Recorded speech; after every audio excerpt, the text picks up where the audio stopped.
Haji yang mabrur itu pahalanya tidak tanggung-tanggung. Kata Nabi, al-hajjul mabrur laisa lahu jazaa'un illal jannah. Haji yang mabrur tidak ada balasan lain selain surga Allah. Karena keutamaannya besar, maka ulama kita dulu bersungguh-sungguh untuk bisa menunaikan ibadah haji.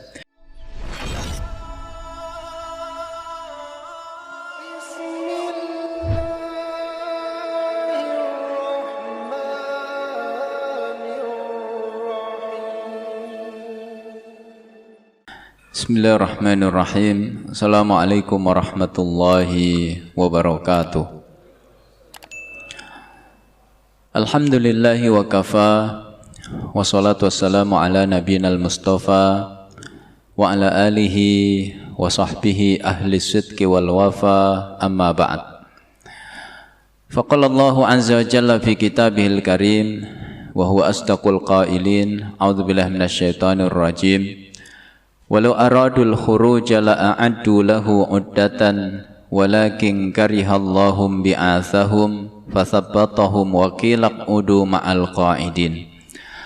Hadirin hadirat, Bapak Ibu, para jamaah Masjid Al-Ikhlas yang dimuliakan Allah Subhanahu wa taala. Alhamdulillah kita dikumpulkan oleh Allah dalam nikmat amal salih. Kita diizinkan salat berjamaah, lalu kita lanjutkan dengan tafaqquh fiddin. Mudah-mudahan bersambungnya kebaikan demi kebaikan ini menjadi isyarat bahwa amal saleh kita diterima oleh Allah Subhanahu wa taala. Sebagaimana ulama kita mengatakan, idza qabilallahu min 'abdihi amalan salihan wafaqahu Allahu li amalin salihin ba'dah. Kalau Allah menerima amal saleh seorang hamba, maka tandanya adalah dia dimudahkan oleh Allah untuk beramal soleh lagi setelahnya. Jemaah dimuliakan oleh Allah, tema pengajian malam hari ini adalah Tarikhul Haji wa Hikamuhu, sejarah ibadah haji serta hikmah-hikmahnya. Sebuah tema yang penting untuk menjadi renungan kita bersama, apalagi kita masih berada di bulan Dzulhijjah yang artinya adalah bulan haji. Maka penting kita memahami tema ini. Ibadah haji adalah ibadah yang sangat besar, ibadah yang menghimpun berbagai pengorbanan. Dia mengorbankan harta, mengorbankan tenaga, waktu, pikiran, bahkan terkadang mengorbankan nyawa. Maka tidak berlebihan Allah menghubungkan ibadah ini dengan syiar-syiarnya. Ada 4 ayat berbicara tentang syiar Allah dalam Al-Quran, maka 2 diantaranya dihubungkan dengan haji dan umrah. Maka ada 2 kaidah penting yang harus kita fahami. Kalau ada sebuah ibadah dikaitkan dengan syiar Allah. Kaidah pertama, ibadah itu harus kita muliakan, kita junjung tinggi dalam kehidupan kita, dan kita dahulukan di atas lainnya. Bapak Ibu punya tabungan cukup untuk bayar ONH. Berapa biaya ONH hari ini, Pak? Kurang lebih 50 juta. Kalau berdua suami istri berarti berapa? 100 juta. Kita punya tabungan 100 juta. Maka terkadang muncul pikiran-pikiran yang sebelumnya tidak pernah muncul. Biasanya di rumah saja, tiba-tiba pengen jalan-jalan ke luar negeri.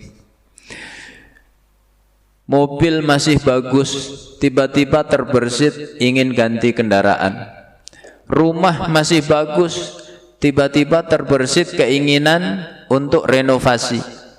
Ibu-ibu perhiasan masih banyak, tiba-tiba terbersit keinginan untuk nambah koleksi. Maka kalau terjadi fenomena seperti ini, mana yang kita dahulukan? ibadah haji dan ibadah umrah. Ini makna syiar Allah Subhanahu wa ta'ala. Kaidah kedua, kalau ada satu ibadah dikaitkan dengan syiar Allah, maka pasti nilainya besar di sisi Allah, pahalanya besar. Begitulah haji dan umrah, pahalanya sangat besar di sisi Allah. Seluruh manasiknya dari awalnya hingga akhirnya mulia di sisi Allah. Talbiyahnya mulia. Kata Nabi, ma min muslimin yulabbi illa labba an yaminihi wa shimalihi min hajarin aw syajarin aw madarin.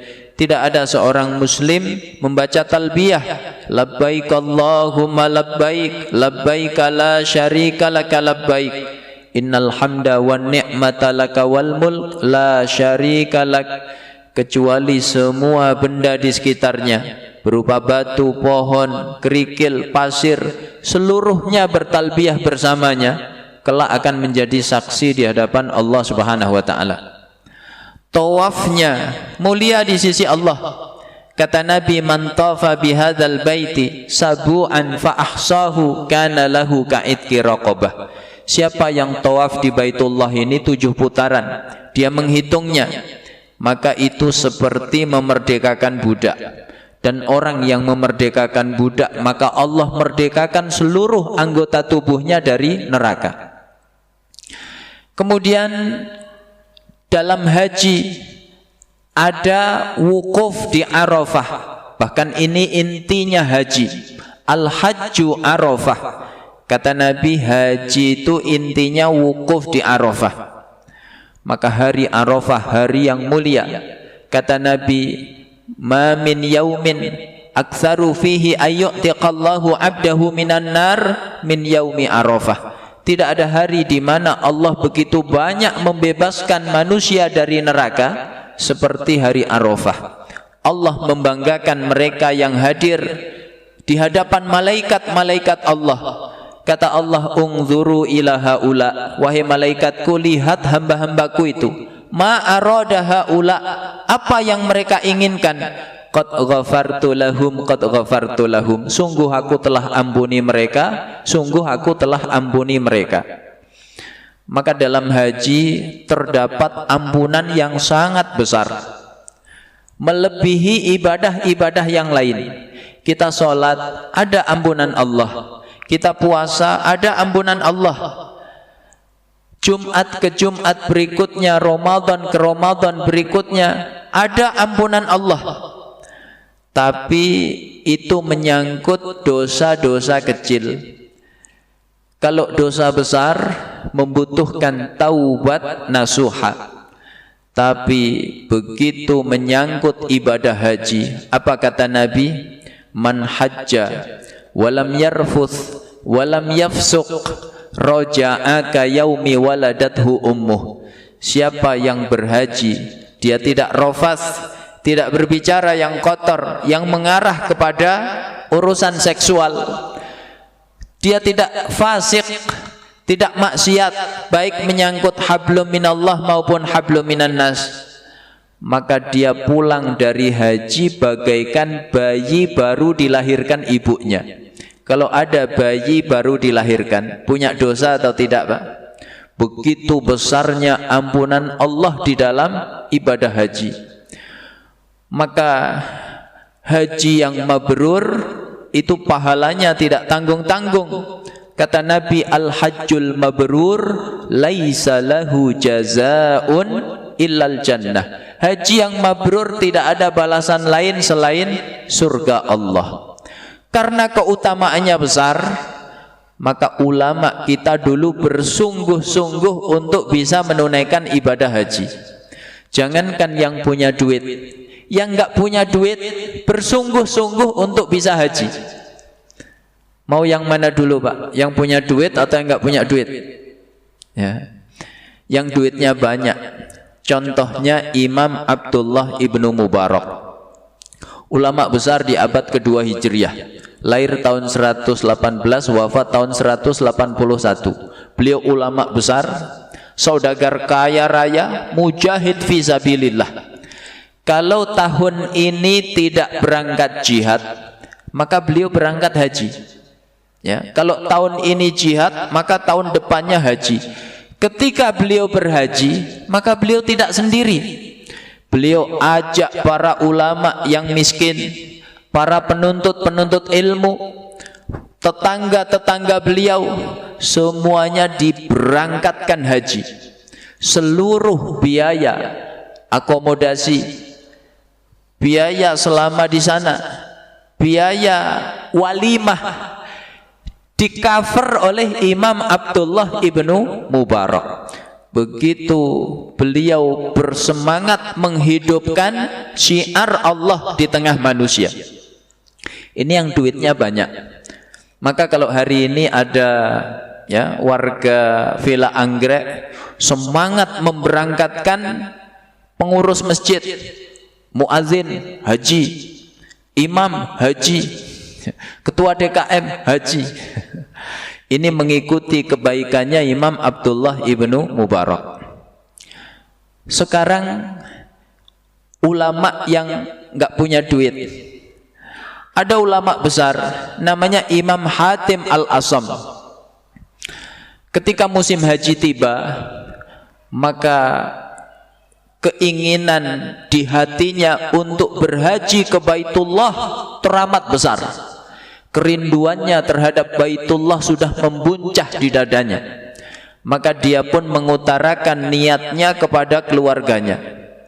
Istrinya tidak setuju, anak-anaknya tidak setuju. Hanya anak yang masih kecil, ya, paling kecil umurnya baru 10 tahun, tapi dia hafizah, hafal Quran. Dia yang mengizinkan ayahnya berangkat. Wahai ayah, berangkatlah, tunaikan perintah Allah, serahkan urusan kami ini kepada Allah Subhanahu wa ta'ala. Berangkatlah sang ayah atas izin anaknya yang paling kecil tadi, dengan bekal yang sangat minim. Maka Imam Hatim Al-Asam mengikuti sebuah kafilah yang juga berangkat haji.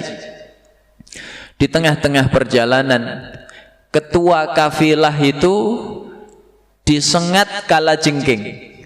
Saking ganasnya racun kalajengking itu, hampir-hampir pemimpin kafilah itu meninggal dunia. Anggota kafilah berkata, kenapa kita nggak minta ruqyah saja sama ulama besar yang ada di belakang kita, ahli ibadah, orang saleh, barangkali doa beliau mustajab di sisi Allah. Akhirnya diruqyah oleh Imam Hatim Al-Asam, langsung sembuh atas izin Allah Subhanahu wa ta'ala. Maka pemimpin itu berkata, wahai imam, mulai sekarang bekal anda hingga ke tanah suci, selama berada di tanah suci hingga pulang ke tanah air, menjadi tanggungan saya. Maka Imam Hatim Al-Asam munajat kepada Allah, ya Allah, Engkau telah tunjukkan kebesaranmu kepadaku, maka tolong tunjukkanlah kebesaranmu kepada keluarga yang aku tinggalkan. Bagaimana nasib keluarga Imam Hatim Al-Asam ketika ditinggal beliau? Beberapa hari setelah beliau tinggal, keluarga ini kehabisan bekal. Sampai di rumah itu tinggal air putih saja. Maka satu keluarga menyalahkan anak paling kecil tadi. Ini gara-gara kamu, nak, anak kecil sok tahu.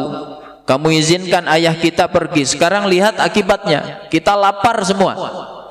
Apa jawaban anak kecil itu? Anak ini mengajari keluarganya satu pelajaran penting tentang akidah, yaitu tawakal kepada Allah. Apa kata anak kecil itu? Ketahuilah, ayah kita itu menitipkan kita kepada Allah, Zat yang maha memberi rezeki. Dia tidak pernah tidur, tidak pernah mati. Setelah anak ini menjelaskan kepada keluarganya tentang tawakal, tiba-tiba pintu rumah diketuk. Assalamualaikum. Waalaikumsalam. Adakah air putih di rumah ini? Pangeran di kota ini sedang kehausan. Beliau kehabisan air minum di perjalanan. Memang tinggal air putih di sini, selain air putih nggak ada. Maka diberikanlah air putih kepada pangeran tadi. Pangeran itu berterima kasih. Ini rumahnya siapa? Ini rumahnya Hatim Al-Asam. Masya Allah, ulama besar kaum muslimin itu. Iya. Kemana beliau? Beliau sedang pergi haji ke Tanah Suci. Maka pangeran itu membuka sabuknya, bertahtakan permata, diletakkan di pintu rumah Imam Hatim Al-Asam. Lalu dia berkhutbah, siapa di antara kalian yang mengaku sebagai pengikutku, lakukan persis seperti yang aku lakukan.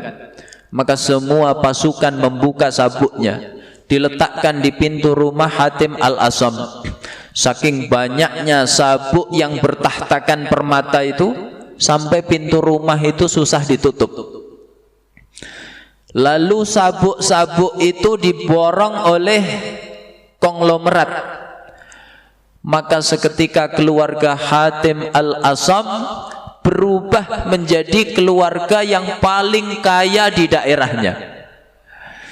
Satu keluarga itu saling pandang, kebingungan lihat harta sebanyak itu. Maka anak kecil ini lagi-lagi menjelaskan pelajaran penting tentang akidah, tawakal kepada Allah. Kata anak kecil ini, lihatlah, satu pandangan manusia telah mencukupi seluruh kebutuhan kita. Bagaimanakah dengan pandangan Allah Subhanahu wa taala? Ketahuilah, ayah kita menitipkan kita kepada Allah, zat yang maha memberi rezeki. Dia tidak pernah tidur, tidak pernah mati.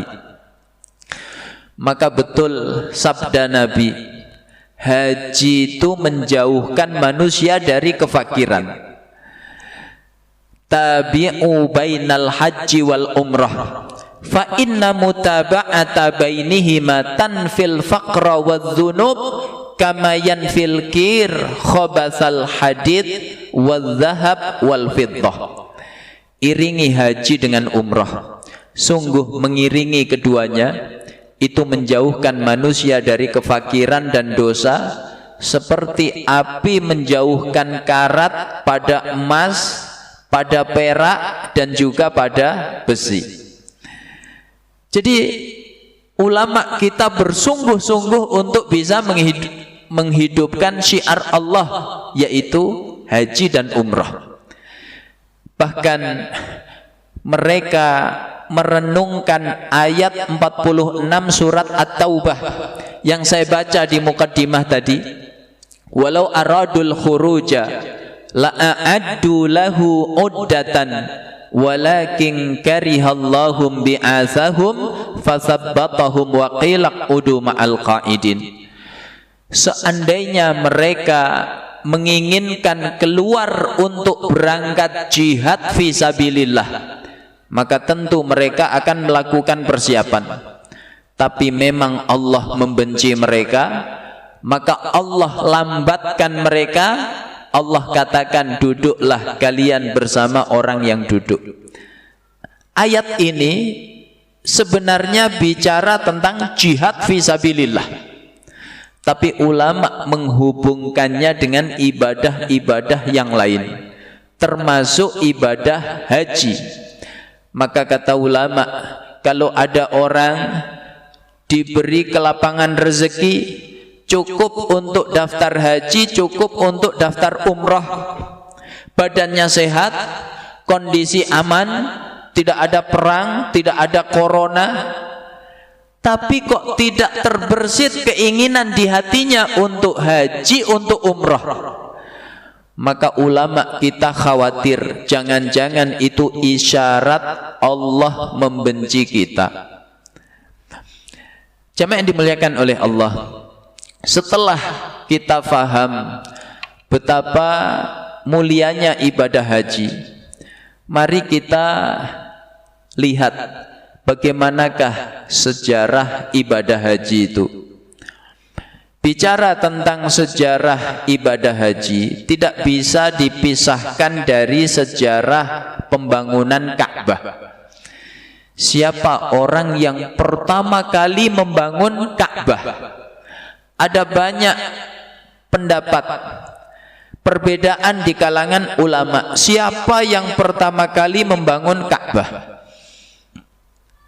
Sebagian pendapat mengatakan yang membangun pertama kali bukan manusia, tapi para malaikat. Allah menginginkan agar di bumi ada Baitullah yang memungkinkan bagi manusia untuk tawaf di sana. Sebagaimana di langit ada Baitul Ma'mur, para malaikat tawaf setiap hari di sana. Maka Allah perintahkan malaikat untuk membuat Baitullah di muka bumi. Ini pendapat pertama. Pendapat kedua mengatakan yang pertama kali membangun adalah Nabi Adam alaihissalam. Nabi Adam merindukan suasana surga. Beliau biasa melihat para malaikat tawaf mengelilingi Baitul Ma'mur. Maka beliau berdoa kepada Allah agar diizinkan membuat Baitullah di muka bumi. Maka diizinkan oleh Allah Subhanahu wa ta'ala. Pendapat ketiga mengatakan yang pertama kali membangun bukan Nabi Adam, tapi putranya, yaitu Nabi Syith alaihi salam. Maka jamaah yang dimuliakan oleh Allah, kemudian terjadilah banjir besar di zaman Nabi siapa? Nuh alaihi salam, yang menenggelamkan sepertiga bumi. Maka Ka'bah pun hancur. Kemudian Nabi berikutnya, Nabi Hud dan Nabi Salih. Ya, kata sebagian ulama berdasarkan riwayat dari Urwah bin Zubair, salah satu ahli fikih dari kalangan tabi'in, sebagaimana ditulis oleh Ibnu Ishaq dalam sirahnya. Maka kata mereka, ya, kata beliau, seluruh nabi itu berhaji kecuali dua nabi, yaitu Nabi Hud dan Nabi Saleh, karena keduanya sibuk mendakwahi kaumnya. Maka beliau berdua tidak sempat, ya, merawat atau membangun Ka'bah, sibuk berdakwah.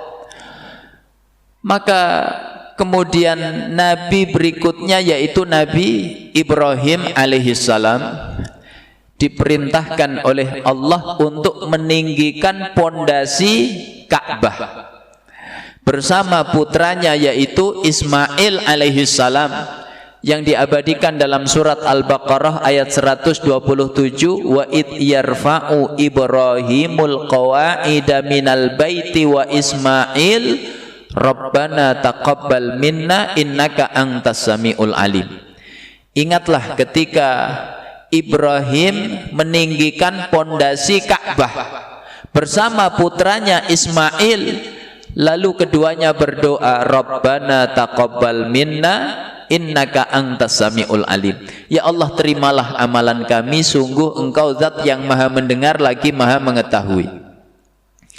Jamaah yang dimuliakan oleh Allah, maka dari perbedaan siapa yang pertama kali membangun Ka'bah, maka muncul perbedaan, ya, siapa yang pertama kali berhaji. Sebagian pendapat mengatakan seluruh nabi berhaji, dari Nabi Adam alaihissalam sampai Nabi Muhammad sallallahu alaihi wasallam. Ini disebutkan oleh Al-Imam Al-Hafiz Ibnu Hajar Al-Haytami. Kata beliau, ma min nabiyyin illa waqad hajjal bait. Tidak ada satupun nabi kecuali berhaji ke Baitullah. Maka Imam Ibnu Katsir dalam kitabnya Al-Bidayah wan Nihayah menyebutkan ketika Nabi Adam berhaji, maka para malaikat berkata, birra nusukaka ya Adam, wahai Adam, sempurnakanlah ibadah hajimu. Ya, ini pendapat pertama. Seluruh nabi berhaji, dimulai dari Nabi Adam hingga Nabi Muhammad sallallahu alaihi wasallam. Pendapat kedua, mengecualikan Nabi Hud dan Nabi Saleh, seperti yang kita sebutkan tadi. Kata Ibnu Ishaq dalam sirahnya, berdasarkan riwayat dari Urwah bin Zubair, semua nabi berhaji kecuali dua, Nabi Hud dan Nabi Saleh, karena keduanya sibuk mendakwahi kaumnya. Nabi Hud mendakwahi kaum Ad, Nabi Saleh mendakwahi kaum Tsamud, maka keduanya tidak sempat berhaji. Pendapat yang ketiga, ada 70 nabi berhaji. Lalu ada khilaf lagi, 70 ini apakah termasuk sebelum zaman Nabi Ibrahim ataukah setelah zaman Nabi Ibrahim alaihissalam? Sebagian pendapat mengatakan termasuk sebelum zaman Nabi Ibrahim, tapi pendapat lain mengatakan yaitu setelah zaman Nabi Ibrahim alaihissalam. Nabi Ibrahim diperintahkan oleh Allah untuk menyeru manusia berhaji. Disebutkan dalam surat Al-Hajj ayat 27, wa adzin fin nasi bil hajj ya'tuka rijalan wa ala kulli dhamiri ya'tina min kulli fajjin amiq.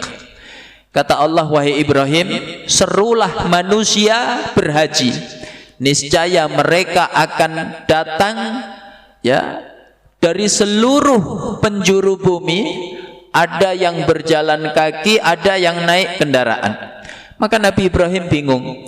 Nabi Ibrahim bertanya kepada Allah, kaifa unadihim wa sauti la yanfudhuhum? Ya Allah, bagaimana aku menyeru seluruh manusia sedangkan suaraku tidak bisa menjangkau mereka? Maka kata Allah, nadi wa alainal balagh.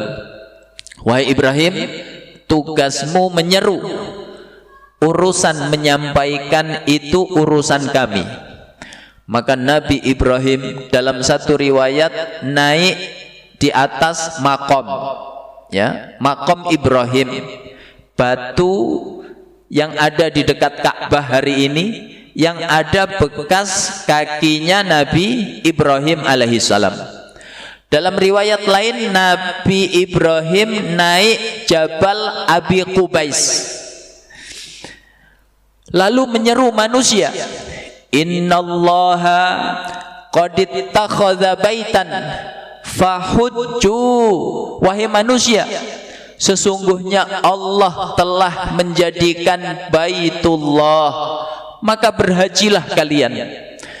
Maka disebutkan Allah tundukkan gunung-gunung sehingga suara Nabi Ibrahim menjangkau seluruh permukaan bumi. Maka manusia hari itu, baik yang ada di dekat Nabi Ibrahim, yaitu Bani Jurhum dari Yaman, kemudian manusia-manusia yang masih di alam arwah, semuanya menyambut seruan Nabi Ibrahim, labbaik Allahumma labbaik. Maka kata para ulama, siapa yang hari itu di alam ruh menyambut sekali, dia akan berangkat seumur hidupnya sekali. Yang menyambut 2 kali, dia akan berangkat haji seumur hidupnya 2 kali, dan seterusnya. Nah, kita tidak tahu dulu di alam arwah saat diseru Nabi Ibrahim kita menjawab berapa kali. Jangan-jangan diam baik. Ya. Maka kemudian Nabi Ibrahim diajari malaikat Jibril manasik haji. Lalu beliau pun berhaji bersama Bani Jurhum. Siapa Bani Jurhum? Bapak Ibu masih ingat ketika Sarah ditinggal oleh Nabi Ibrahim, Sarah bersama bayinya Ismail. Kisah ini sering kita dengar kalau sholat Idul Adha. Maka singkat cerita, ya, Sarah kehabisan bekal, lalu berlari-lari kecil dari sofa ke Marwah.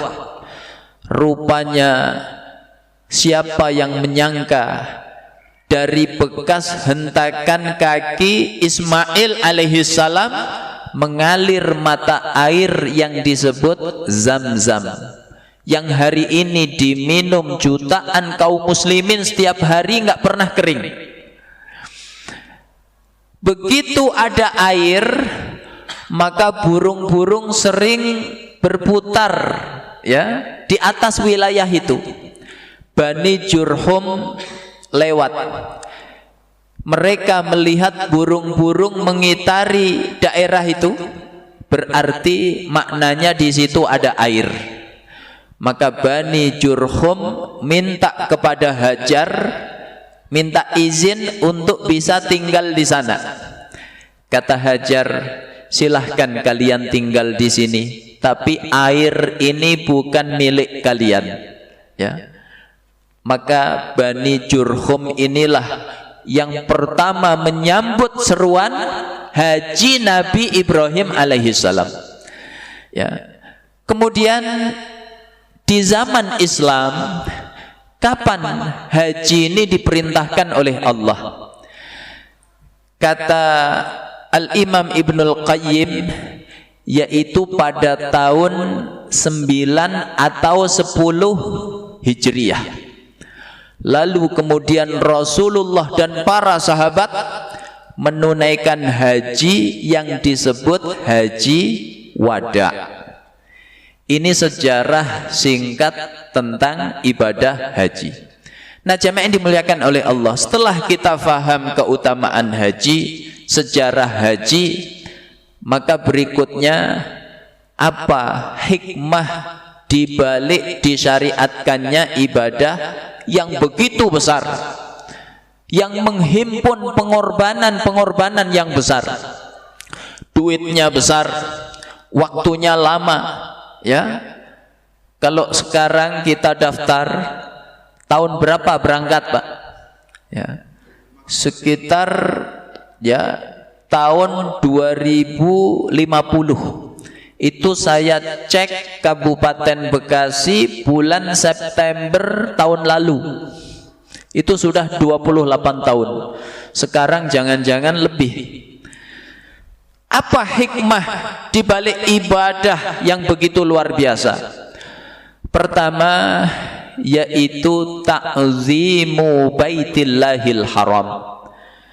Mengagungkan, ya, Baitullah.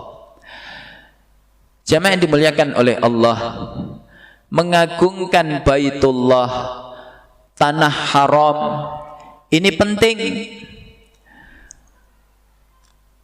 Yang berhak menetapkan satu wilayah itu haram, satu wilayah tidak haram, itu siapa, Pak? Allah Subhanahu wa ta'ala. Ya, ini penting karena hari ini ada orang, ya, mengatakan nggak perlu ke tanah suci Makkah Madinah, Indonesia ini tanah yang suci katanya, nggak perlu mati di Mekah di Madinah, mati di Indonesia sama. Ada Pak? Maka ketahuilah yang berhak menetapkan kemuliaan satu daerah di atas daerah yang lain itu Allah Subhanahu wa ta'ala. Tanah haram ini Allah lebihkan di atas lainnya. Maka sholat di masjid Nabawi. Berapa pahalanya kata Nabi? 1000 ya kali lipat. Lebih baik dibanding 1000 sholat di masjid yang lain kecuali Masjidil Haram. Wa sholatun fil Masjidil Harami afdalu min mi'ati alfi sholatin fi masiwah. Lebih afdal dibanding 100.000 sholat di masjid yang lain. Siapa yang berhak menetapkan ini? Allah. Maka kemuliaan tanah haram ini luar biasa. Orang maksiat di tanah haram itu nilainya lebih berat dibanding maksiat di tanah air kita. Orang maksiat di tanah haram dosanya lebih berat di sisi Allah dibanding maksiat di tanah air kita. Jemaah yang dimuliakan oleh Allah, itulah isyarat dari ayat 25 surat Al-Hajj. Wa may yurid fihi bi ilhadin bi dzulmin nudhiqhu min adzabin alim. Siapa yang merencanakan kejahatan secara zalim di sana, maka Allah timpakan kepadanya azab yang pedih. Baru merencanakan sudah diazab oleh Allah. Contohnya sudah ada pasukan Abraha yang mengendarai gajah, diabadikan oleh Allah dalam satu surat. Surat apa Pak? Al-Fil, yang artinya gajah. Abraha dan pasukannya itu belum sempat mencongkel dinding Ka'bah, belum sempat merobek kiswahnya.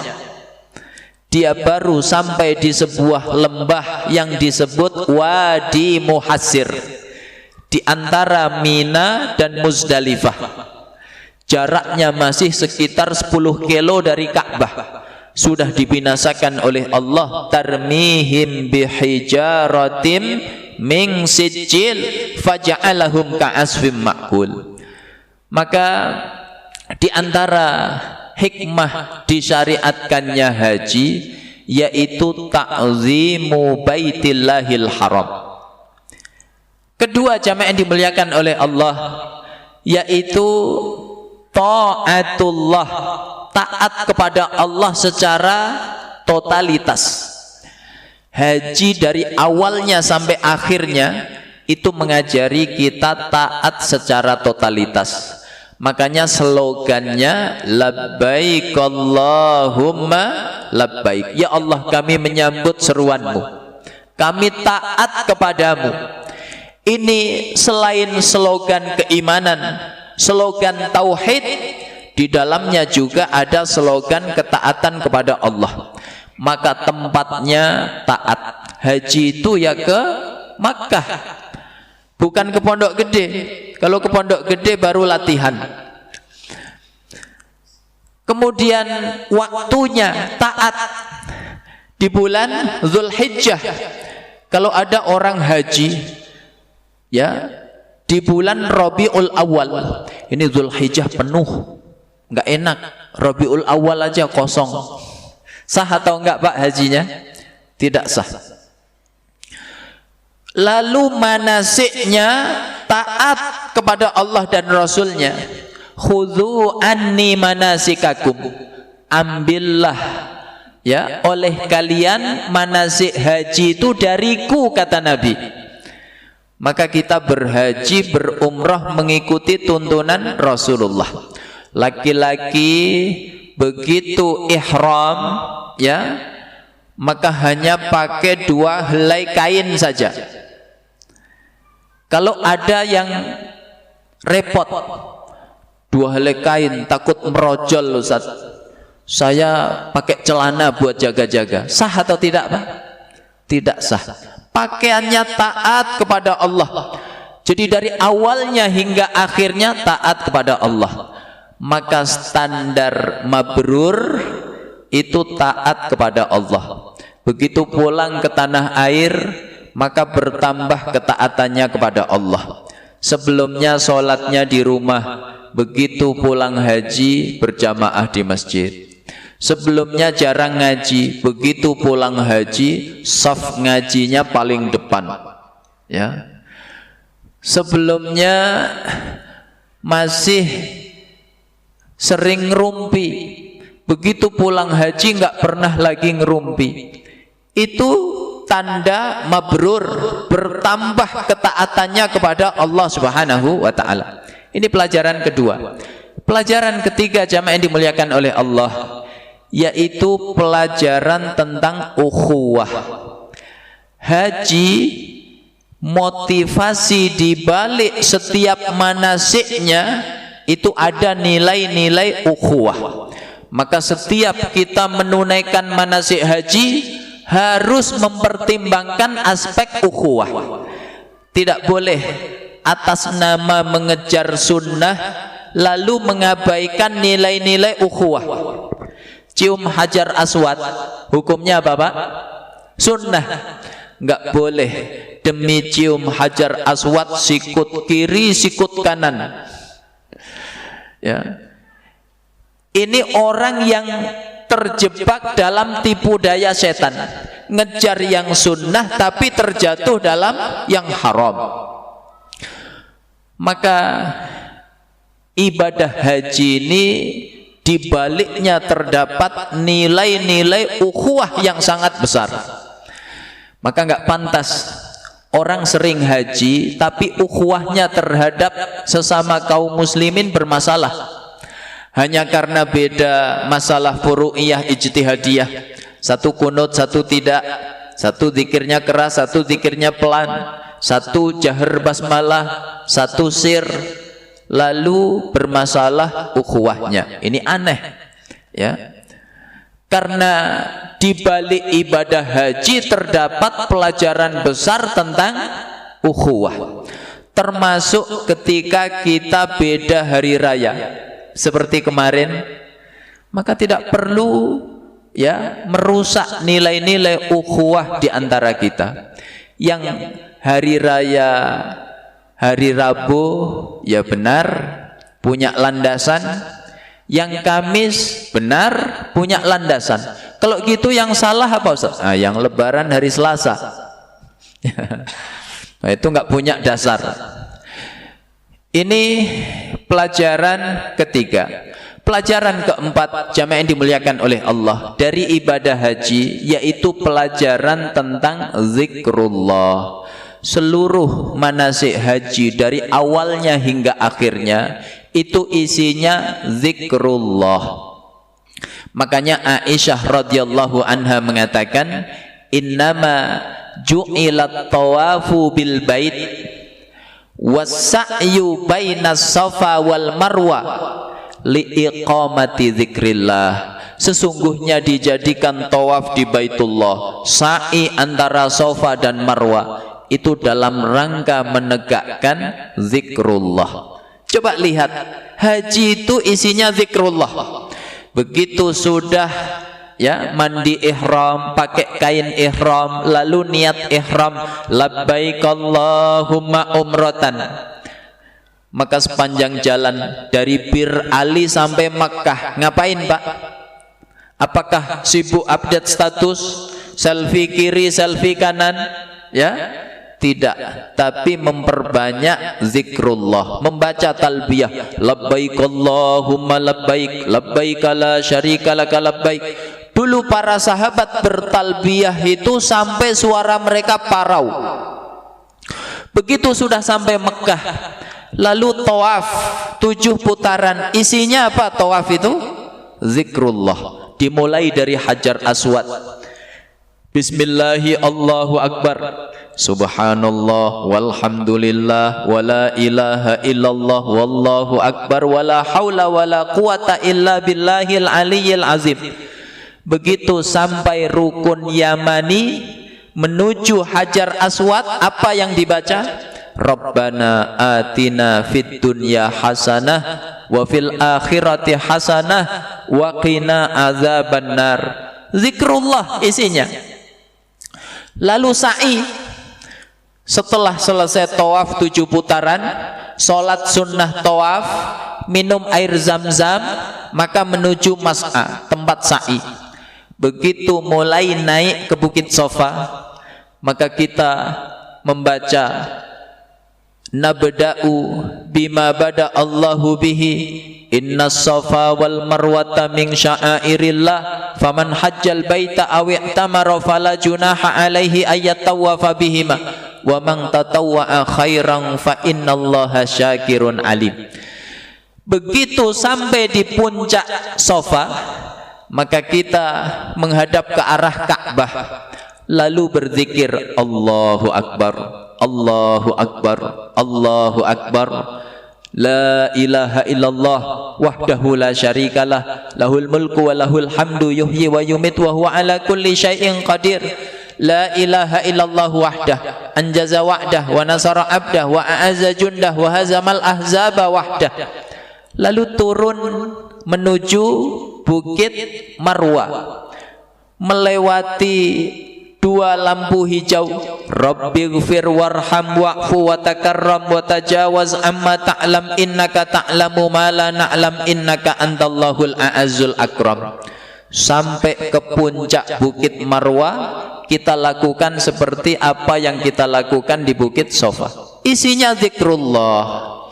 Maka orang yang berhaji, ya, hendaknya menjadi manusia-manusia yang selalu mengingat Allah Subhanahu wa ta'ala.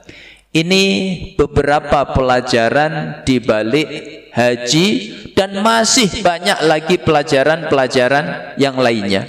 Mudah-mudahan sedikit pembahasan tentang haji, sejarah dan hikmahnya ini menjadi ilmu bagi kita yang mudah-mudahan memudahkan kita untuk bisa menunaikan ibadah haji. Karena kata para ulama kita dulu, ya, ilmu itu ngundang amal. Kalau bapak ibu ingin mudah berhaji, maka di antara caranya kuasai ilmunya. Maka Allah akan mengatur caranya agar kita bisa mengamalkan ilmu yang kita pelajari. Mudah-mudahan dengan ini Allah mudahkan langkah kita semuanya untuk bisa berhaji ke Baitullah, menyempurnakan rukun Islam yang kelima. Amin ya rabbal alamin. Aqulu qouli hadza wa sallallahu ala nabiyyina Muhammad wa ala alihi wa sahbihi wa sallam walhamdulillahi rabbil alamin. Assalamualaikum warahmatullahi wabarakatuh.